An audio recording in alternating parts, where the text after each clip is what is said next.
కృష్ణా జిల్లా గుడివాడలో టీడీపీ నేతలు దౌర్జన్యానికి దిగారు. కృష్ణా జిల్లా వైఎస్ఆర్సీపీ మైనారిటీ సెల్ అధ్యక్షుడు అబ్బు ఇంటిపై దాడి చేశారు పచ్చ మూకలు.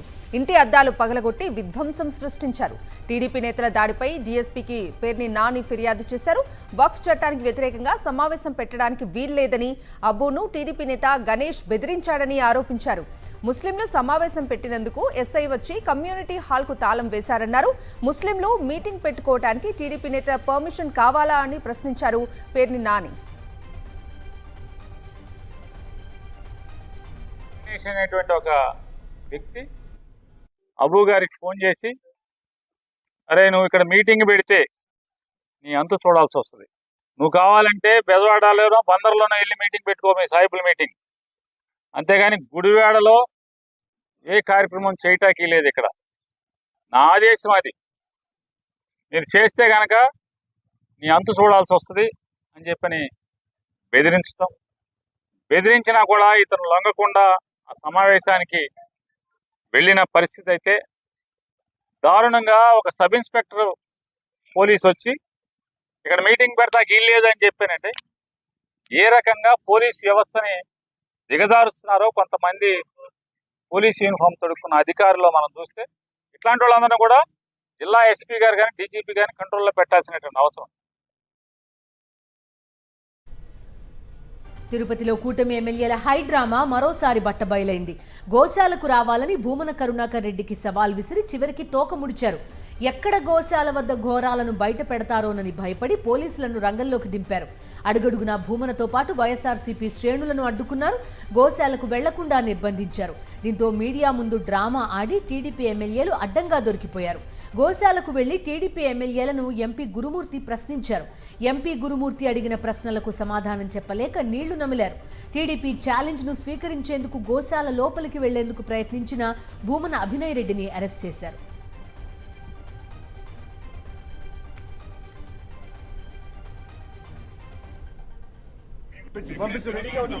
రెడీగా ఉన్నాం. ఊరికే ఇది టీవీ కోసం వద్దు, రెడీగా ఐఆమ్ రెడీ. ఇంట్లోనే ఉన్నాం. యా యా ఇంట్లో ఉన్నాం.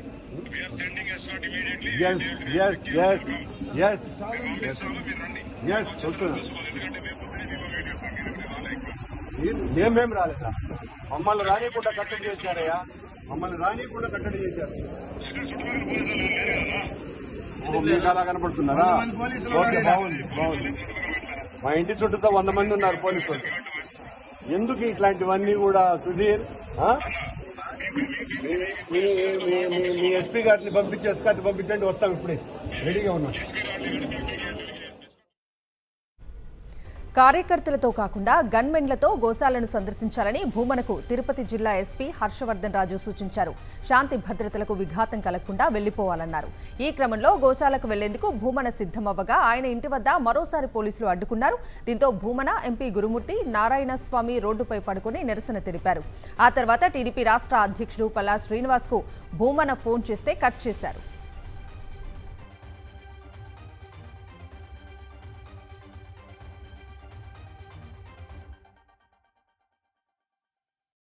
సవాల్ చేసిన వారే గోశాలకు వెళ్లకుండా తమను అడ్డుకున్నారన్నారు భూమన కరుణాకర్ రెడ్డి. తనకు ఛాలెంజ్ చేసిన పల్లా శ్రీనివాస్ ఎందుకు రాలేదని ప్రశ్నించారు. గోవుల మృతిపై టీటీడీ ఈవో, చైర్మన్, ఎమ్మెల్యే వ్యాఖ్యలకు పొంతనలేదన్నారు. అర్ధరాత్రి నుంచే మాకు సంబంధించినటువంటి నాయకులను, మా మేయర్ దగ్గర నుంచి కార్పొరేటర్లని, ముఖ్యమైనటువంటి నాయకులను, కార్యకర్తల్ని అందరినీ కూడా హౌస్ అరెస్ట్ చేసినారు. ఛాలెంజ్ విసిరినటువంటి ప్రభుత్వం చేసిన నిర్వాకం ఇది. రాత్రి నుంచే నా ఇంటిని పూర్తిగా పోలీసు వాళ్ళు తమ అధీనంలోకి తీసుకున్నారు.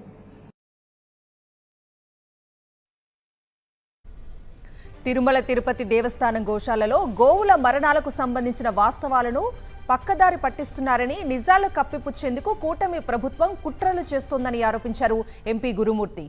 గోశాల వద్ద తాను, అభినయ్ రెడ్డి వెళ్తే గేటు బయటే అడ్డుకున్నారని ఆయన మండిపడ్డారు. మీరు ఇక్కడ చేస్తున్నటువంటి విషయం వేరు, అక్కడ జరుగుతున్నట్టు వేరు. ఏడు మీరు రమ్మంటున్నారు, పోలీస్ వ్యవస్థ ద్వారా అడ్డుకుంటున్నారు రాకుండా. మీరు అడిగినటువంటి ప్రతి ప్రశ్నకి, మీరు విసిరినటువంటి సవాలుకి జరిగినటువంటి నిజాలని బయట పెడతాడనే భయంతోనే ఆయన అడ్డుకుంటున్నారు. ఇక్కడ చేరి మీరు మీడియా ముఖంగా కావాలని రావట్లేదు అని చెప్తున్నారు. ఇది తప్పు. వెంకటేశ్వర స్వామి సాక్షాత్తు చూస్తున్నటువంటి జరుగుతున్నదంతా చూస్తున్నారు. నిజం ఎప్పటికీ నిజంగానే నిలబడుతుందని వాదించడం జరిగింది. సనాతన ధర్మం అంటే ఇదేనా పవన్ కళ్యాణ్ అంటూ మాజీ మంత్రి రోజా ప్రశ్నించారు. సనాతని అని చెప్పుకుంటున్న పవన్ కళ్యాణ్ కు గోవుల ఆర్తనాదాలు వినిపించడం లేదా అని నిలదీశారు. ఈరోజు పవన్ కళ్యాణ్ కూడా సూటిగా అడుగుతున్నాను, సనాతన ధర్మం అంటున్నారు. మీ కూటమి ప్రభుత్వం అధికారంలోకి వచ్చిన తర్వాత కంటిన్యూస్ గా ఈ తిరుమల అప్రతిష్ట పాలు చేస్తున్నది నిజం కాదా? ముందేమో లడ్డూలో కొవ్వు అని చెప్పారు, సుప్రీంకోర్టు మీకు బుద్ధి చెప్పింది. ఆ తర్వాత ఏం చేశారు? కొండ మీద ఈరోజు చూస్తే మద్యం, ఏ విధంగా మద్యం విచ్చలవిడిగా అమ్ముతున్నారు, ఎలా బిర్యానీ పొట్లాలు దొరికాయో మనం చూస్తున్నాం. మొన్నటికి మొన్న 3 రోజుల ముందర సెల్వకుమార్ అనే వ్యక్తిని తాగేసి కొట్టి చంపేశారు. అంటే కొండ మీద తాగేసి హత్య చేసే స్థాయికి ఉంటే విజిలెన్స్ ఏం చేస్తుంది? టీటీడీ పాలక మండలి ఏం చేస్తుంది? ప్రభుత్వం ఏం చేస్తుందని నేను అడుగుతున్నాను. ఇప్పుడు మళ్ళీ వాళ్ళు ఫోన్ చేసి మీకోసం వెయిట్ చేస్తామంటే రెడీగా ఉన్నాం. టీటీడీ గోశాలలో గోవులు దేవుడు పట్ల కూటమి ప్రభుత్వం, ఎమ్మెల్యేలు, నాయకులు చిత్తశుద్ధి ఏపాటితో మరోసారి రుజువైంది. గోశాలలో ఉన్న వేణుగోపాల స్వామి ఆలయం వద్ద చెప్పులు, షూస్ వేసుకుని ఫోటోలకు ఫోజులిచ్చారు. తిరుమల శ్రీవారి అన్న ప్రసాదాలకు వినియోగించే పాలను వేణుగోపాల స్వామికి నివేదించిన తర్వాత శ్రీవారి ఆలయానికి తీసుకెళ్తారు. అంతటి పవిత్రమైన శ్రీ వేణుగోపాల స్వామి ఆలయాన్ని కూటమి నేతలు అపవిత్రం చేయటం పట్ల విమర్శలు వెల్లువెత్తుతున్నాయి. ఎమ్మెల్యేలను మాత్రమే గోశాలకు అనుమతి ఇస్తామని చెప్పిన పోలీసులు కూటమి నేతలను లోపలికి ఎలా అనుమతిస్తారని వైఎస్ఆర్సీపీ నేతలు ప్రశ్నించారు. శ్రీవారి ఆలయం మహాద్వారం వద్ద చెప్పుల ఘటన మర్చిపోకముందే గోశాలలోని వేణుగోపాల స్వామి ఆలయాన్ని అపవిత్రం చేయటంపై భక్తులు మండిపడుతున్నారు.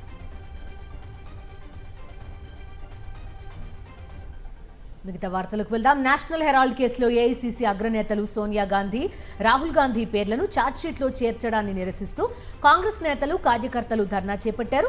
ఏఐసీసీ పిలుపు మేరకు బషీర్బాగ్లోని ఈడీ కార్యాలయం వద్ద టీ కాంగ్రెస్ నేతలు ఆందోళనకు దిగారు. టీపీసీసీ అధ్యక్షుడు మహేష్ కుమార్ గౌడ్ నేతృత్వంలో నిర్వహించిన ఈ నిరసన కార్యక్రమంలో రాష్ట్ర కాంగ్రెస్ వ్యవహారాల incharge Meenakshi Natarajan, deputy CM Bhatti విక్రమార్కతో పాటు పలువురు మంత్రులు, ఎమ్మెల్యేలు, ఎమ్మెల్సీలు పాల్గొన్నారు. కేంద్ర ప్రభుత్వం ఈడీ వైఖరికి వ్యతిరేకంగా నినాదాలు చేశారు. జపాన్ పర్యటనలో ఉన్న సీఎం రేవంత్ రెడ్డి అక్కడ సోనీ సంస్థ ప్రధాన కార్యాలయాన్ని సందర్శించారు. సోనీ కంపెనీ, యానిమేషన్ అనుబంధ సంస్థ క్రంచైరోల్ బృందాన్ని కలిసి చర్చలు జరిపారు. హైదరాబాద్లో పెట్టుబడులకు ఉన్న అవకాశాలను వారికి వివరించారు. యానిమేషన్, విఎఫ్ఐ, గేమింగ్ రంగాల్లో అనుకూలతలను వివరించారు. అనంతరం ప్రముఖ జపాన్ కంపెనీ మారుబెని ప్రతినిధుల బృందం టోక్యోలో సీఎంతో భేటీ అయింది. ఫ్యూచర్ సిటీలో నెక్స్ట్ జనరేషన్ ఇండస్ట్రియల్ పార్క్ ఏర్పాటుపై చర్చించారు. నెక్స్ట్ జనరేషన్ ఇండస్ట్రియల్ పార్క్ ఏర్పాటుకు మారుబెని సంస్థ ముందుకొచ్చింది.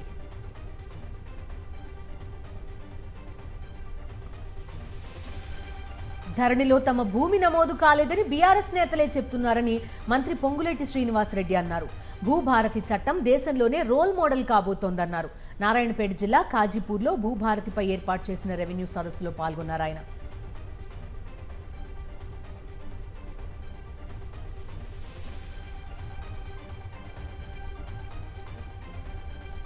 తెలంగాణలో రేవంత్, రాహుల్ ట్యాక్స్ నడుస్తోందని ఎద్దేవా చేశారు మాజీ మంత్రి కేటీఆర్. బీజేపీ కూడా సంవత్సరానికి ఒకసారి తెలంగాణ కాంగ్రెస్ పై ఆరోపణలు చేస్తుంది, కానీ చర్యలు మాత్రం తీసుకోవటం లేదంటూ మండిపడ్డారు కేటీఆర్. మొన్న ఎక్కడో ఒక దగ్గర హర్యానాలో మాట్లాడినారు. మోడీ గారిది ఎట్లుందంటే ఒక యాన్యువల్ సైకిల్ లెక్కున్నట్టుంది. సంవత్సరానికి ఒకసారి మాట్లాడతాడు. తెలంగాణలో ఆర్ఆర్ ట్యాక్స్ వసూలు అవుతుంది, కరెక్ట్గా 1 year కిందట ఆర్ఆర్ ట్యాక్స్ వసూలు అవుతుంది, విచ్చలవిడి దోపిడీ జరుగుతుంది తెలంగాణలో. RR tax, Rahul Revanth tax పేరిట వసూలకు పాల్పడుతున్నారు అని ఆయన ఆరోపిస్తే కింద ఇక లోకమైతే కోడై కూస్తున్నది. స్క్వేర్ ఫీట్కి 150 రూపాయలని, 100 రూపాయలని, హైదరాబాద్లో బిల్డింగ్ కట్టాలంటేనే హఫ్తా వసూలు టైప్లో అరాచకత్వం చెలరేగుతున్నదని లోకం కోడై కూస్తున్నది. బిల్డర్ని ఎవరన్నా మీరు పక్క తీసుకుపోయి మాట్లాడితే కష్టాలు, కన్నీళ్లు తప్ప ఇంకోటి లేదు. వక్ఫ్ బోర్డుతో అసదుద్దీన్ లాంటి వారికే లాభమని దాన్ని అడ్డం పెట్టుకుని దోపిడీ చేస్తున్నారని ఆరోపించారు. కేంద్ర మంత్రి కిషన్ రెడ్డి. హైదరాబాద్లోని బీజేపీ ప్రధాన కార్యాలయంలో వక్ఫ్ చట్ట సవరణ అంశంపై నిర్వహించిన వర్క్షాప్లో ఆయన తీవ్ర ఆరోపణలు చేశారు. హైదరాబాద్లో 70% వక్ఫ్ బోర్డు భూములను కాంగ్రెస్ ఒక మతానికి చెందిన నాయకులు కబ్జా చేశారని చెప్పారు కిషన్ రెడ్డి. అనేక వేల ఎకరాల భూమి, లక్షల ఎకరాల భూమి దోపిడీ గురైంది. దాని గురించి మాట్లాడదు. ఈరోజు మేము మనవి చేస్తా ఉన్నాను, ఈ చట్టం వచ్చిన తర్వాత గజం భూమి ఎవరైనా కబ్జా చేస్తే, ఏ నాయకుడు కానీ, ఏ పార్టీ వాడు కానీ, ఏ మత నాయకుడు కానీ ఎవరైనా కబ్జా చేస్తే ఖచ్చితంగా అని మెడను వంచి ఈరోజు ఆ భూమిని రక్షించేటువంటి బాధ్యత నరేంద్ర మోడీ గారి ప్రభుత్వాన్ని మనం చేస్తా ఉన్నాం. సుప్రీంకోర్టుపై తమకు పూర్తి నమ్మకం ఉందన్నారు మాజీ ఎమ్మెల్యే హఫీజ్ ఖాన్. వక్ఫ్ సవరణ చట్టాన్ని వ్యతిరేకిస్తూ ముస్లిం సోదరుల కోసం హిందూ సోదరులు పోరాటం చేస్తున్నారన్నారు. టీడీపీ మాత్రం మైనారిటీలను మోసం చేస్తుందని ఆరోపించారు. ముస్లింలను చంద్రబాబు, నితీష్ దగా చేశారని మండిపడ్డారు. కోర్టుకి కానీ, జడ్జిలకి కానీ, అడ్వకేట్స్కి కానీ, మీడియాకు కానీ, ప్రత్యేకంగా అన్ని రాజకీయ పార్టీలు ఎవరైతే దీనికి విరుద్ధంగా పోరాడుతున్నారో వాళ్లకు కానీ, మా పార్టీ వైఎస్ఆర్ కాంగ్రెస్ పార్టీకి మరియు జగన్మోహన్ రెడ్డి గారికి కానీ ప్రతి ఒక్కరికి కూడా ధన్యవాదాలు తెలుపుకుంటున్నాం. ఇది ఒక చారిత్రాత్మక ఘటన. ఈ చారిత్రాత్మక ఘటనలో ఈరోజు లీడింగ్ లాయర్స్ అందరు కూడా ముస్లింల తరపు నుంచి ఈరోజు పోరాడుతున్నది మా హిందూ సోదరులు అని చెప్పి కూడా నేను ఈరోజు గర్వంగా తెలియజేసుకుంటున్నా. ఏపీ అప్పులపై కూటమి పార్టీలు చెప్తున్నవన్నీ అబద్ధాలని, వాస్తవానికి 2014-19 మధ్య చంద్రబాబు ప్రభుత్వం చేసిన అప్పు శాతమే ఎక్కువన్నారు మాజీ మంత్రి బుగ్గన రాజేంద్రనాథ్ రెడ్డి. ఏపీలో పర్యటిస్తున్న 16వ ఆర్థిక సంఘం ప్రతినిధులను కలిసి పలు సమస్యలు పరిష్కరించాలని కోరుతూ వైఎస్ఆర్సీపీ తరపున రిప్రజెంటేషన్ ఇచ్చారు బుగ్గన.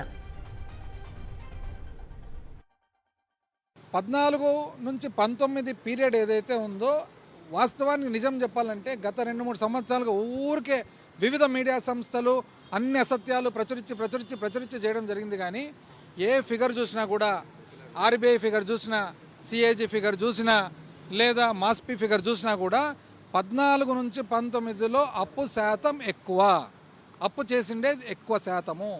19 నుంచి 24 కోవిడ్ ఉండి కూడా అప్పు శాతం తక్కువ. కూటమి నేతల మాటలకు చేతలకు పొంతన లేదని విమర్శించారు మండలి విపక్ష నేత బొత్స సత్యనారాయణ. రాష్ట్రంలోకి వచ్చిన పరిశ్రమలన్నీ మళ్లీ వెనక్కిపోతున్నాయని ఆరోపించారు. గిట్టుబాటు ధర లేక మిర్చి రైతులు అల్లాడిపోతున్నారన్నారు. ఉపాధి హామీ కూలీలకు సైతం డబ్బులు చెల్లించడం లేదని మండిపడ్డారు బొత్స.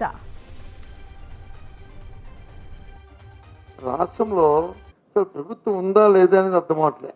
రోజు పెద్ద మాటలు చెప్తారు, మాటలకి చేతలకి పొంతన ఎక్కడ కనిపించట్లే.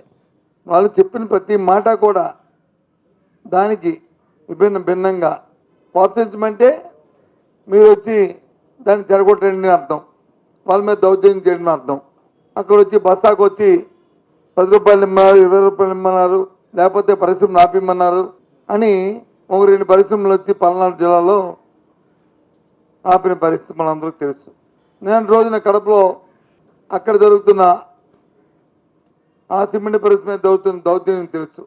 వాటితో పాటు పొగాకు రైతులు, అసలు ఏ రైతుకి మీరు గిట్టుబాటు ధర ఇస్తున్నారు?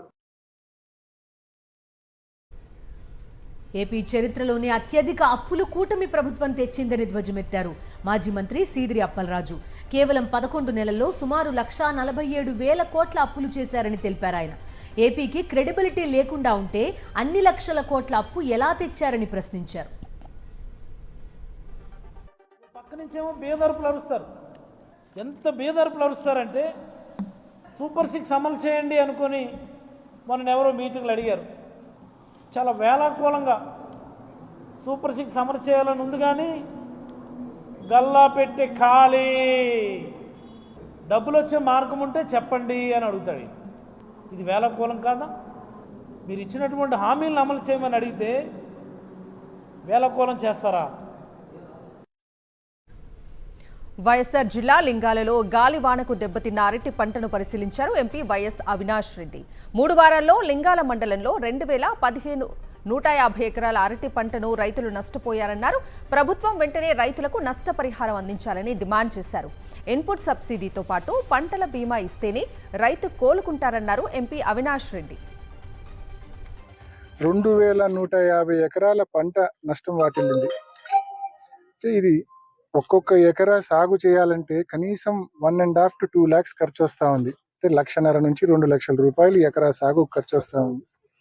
మరి ఈ నేపథ్యంలో సాగు లెక్క ప్రకారం తీసుకున్నా కూడా రైతులకు 42 కోట్ల రూపాయల నష్టం కేవలం ఈ 3 వారాల్లో ఈ గాలుల వలన, వడగండ్ల వాల వలన ఏర్పడిన పరిస్థితి. మరి ఇంత భారీ నష్టం నుంచి రైతును ప్రభుత్వాలు ముందుకొచ్చి ఆదుకోమని చెప్పి మనవి చేస్తా ఉన్నాం. ఏపీ సీఎం చంద్రబాబు యాదవులను చిన్న చూపు చూస్తున్నారన్నారు తెలుగు యాదవ మహాసభ రాష్ట్ర అధ్యక్షుడు కోన గురవయ్య. యాదవులకు న్యాయం జరిగింది వైఎస్ జగన్ పాలనలోనే అని ఆయన స్పష్టం చేశారు. విశాఖలో ఏడాది మేయర్ పదవి కోసం అవిశ్వాసం అవసరమా అని ప్రశ్నించారు కోన గురవయ్య. ఏ మాటకు ఆ మాట చెప్పాలా? నేను వైసీపీ ప్రభుత్వానికి తొత్తుగా లేను. నేను ఒక పార్టీ స్టేట్ జనరల్ సెక్రటరీ ఉన్నా. అయినా సరే ఉన్నది వాస్తవం మాట్లాడాలా? వైఎస్ఆర్ కాంగ్రెస్ పార్టీ జగన్మోహన్ రెడ్డి గారికి యాక్సెప్ట్ చెప్తున్నాం.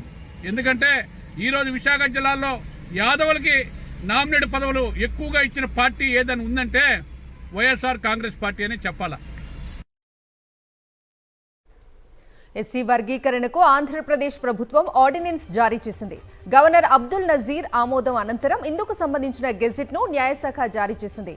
ఈ మేరకు న్యాయశాఖ కార్యదర్శి ప్రతిభాదేవి ఉత్తర్వులు ఇచ్చారు. ఇటీవల ముసాయిదా ఆర్డినెన్స్కు మంత్రిమండలి ఆమోదం తెలిపింది.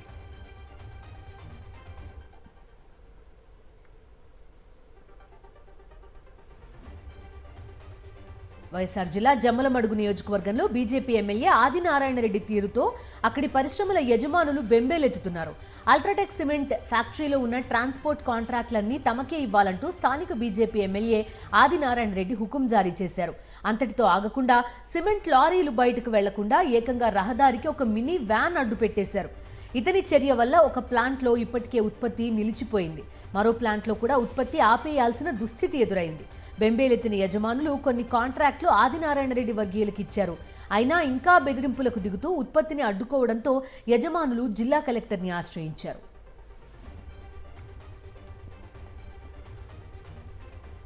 తెలంగాణలో గ్రూప్ 1 నియామకాలకు తాత్కాలిక బ్రేక్ పడింది. గ్రూప్ 1లో అవకతవకలు జరిగాయని 20 పిటిషన్లు దాఖలవడంతో విచారణ పూర్తయ్యే వరకు గ్రూప్ 1 నియామక పత్రాలు ఇవ్వద్దని కోర్టు ఆదేశించింది. ఎంపికైన అభ్యర్థుల సర్టిఫికేట్ వెరిఫికేషన్ కొనసాగించొచ్చని తెలిపింది. తుది తీర్పు వెలువడే వరకు పోస్టింగ్లు ఇవ్వొద్దని స్పష్టం చేసింది హైకోర్టు.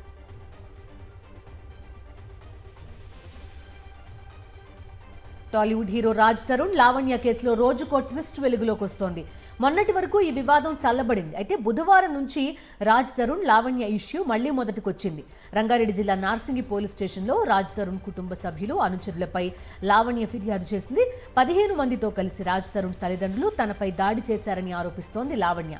తనపై దౌర్జన్యంగా 15 మందితో దాడి చేయించి ఇల్లు స్వాధీనం చేసుకునే ప్రయత్నం చేశారని తెలిపింది. రాజ్ తరుణ్తో తనకు ప్రాణహాని ఉందని చెప్తున్నారు లావణ్య. రాజ్ తరుణ్ పేరెంట్స్ గూండాలపై చర్యలు తీసుకోవాలని డిమాండ్ చేశారు. బెయిల్పై ఉన్న రాజ్ తరుణ్ ఇలా చేయడం సరికాదన్నారు లావణ్య. తిరుపతి లీలామహల్ సర్కిల్లో ఉన్న వర్మ కాలేజ్ నర్సింగ్ హాస్టల్లో దారుణం జరిగింది. అర్ధరాత్రి విద్యార్థినుల గదిలోకి దూరిన ప్రిన్సిపల్ వర్మను విద్యార్థినులు నిర్బంధించారు. అనంతరం అలిపిరి పోలీసులకు సమాచారం ఇచ్చారు. దీంతో వర్మను పోలీసులు అదుపులోకి తీసుకున్నారు.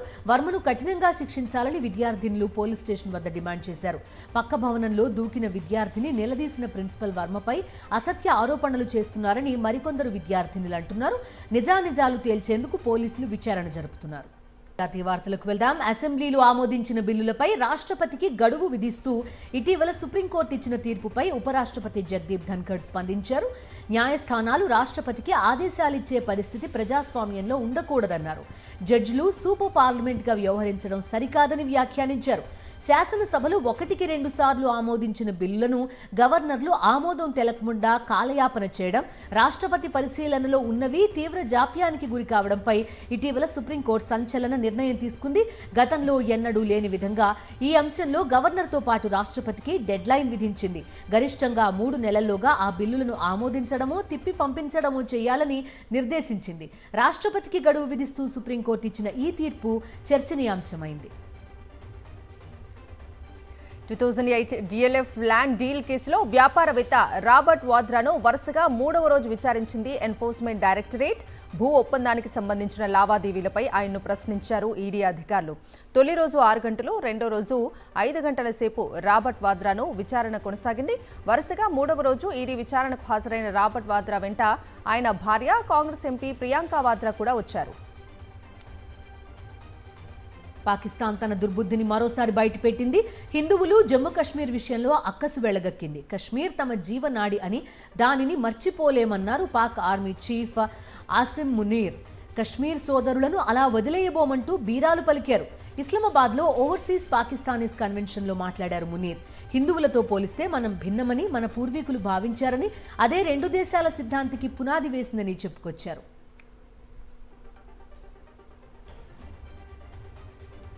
ఉత్తరప్రదేశ్లోని రాంపూర్లో దారుణం జరిగింది. 11 ఏళ్ల బధిర బాలికపై ఒక కీచకుడు లైంగిక దాడికి పాల్పడ్డాడు. పొలాల్లో తీవ్ర గాయాలతో నగ్నంగా పడి ఉన్న బాధితురాలిని కుటుంబ సభ్యులు స్థానిక ఆసుపత్రికి తరలించారు. ఆ చిన్నారికి వైద్య పరీక్షలు నిర్వహించిన డాక్టర్ కీలక విషయాలు వెల్లడించారు. ఒకరికంటే ఎక్కువ మంది బాలికపై అత్యాచారం చేసినట్లు తెలుస్తోందన్నారు. బాలిక ముఖంపై బలమైన గాయాలైనట్లు వెల్లడించారు. సీసీటీవీ దృశ్యాల ఆధారంగా నిందితుడిని గుర్తించారు. పట్టుకునేందుకు ప్రయత్నించగా అతడు పోలీసులపైకి కాల్పులు జరిపాడు. ఎదురుకాల్పుల్లో నిందితుడికి కాలికి గాయమైంది.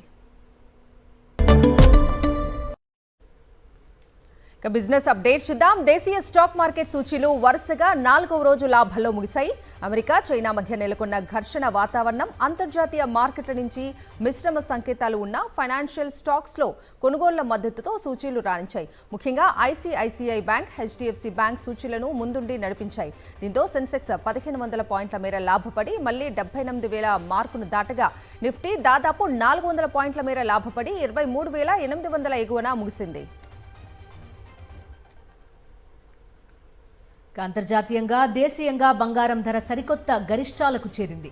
అంతర్జాతీయ ఆర్థిక ఉద్రిక్తతలు, అమెరికా, చైనా మధ్య అంతకంతకు పెరుగుతున్న టారిఫ్ యుద్ధం నేపథ్యంలో సురక్షితమని భావించి బంగారం, వెండిపైకి పెట్టుబడులు తరలివస్తున్నాయి. ఫలితంగా దేశీయ విపణిలో కూడా పసిడి ధర భగ్గుమంటోంది. హైదరాబాద్లో 10 గ్రాముల 24 క్యారెట్ల బంగారం ధర 98,380కి చేరింది. 22 క్యారెట్ల 10 గ్రాముల బంగారం 91,110 రూపాయలుగా ఉంది. కిలో వెండి ధర 98,200 వద్ద ట్రేడ్ అవుతోంది.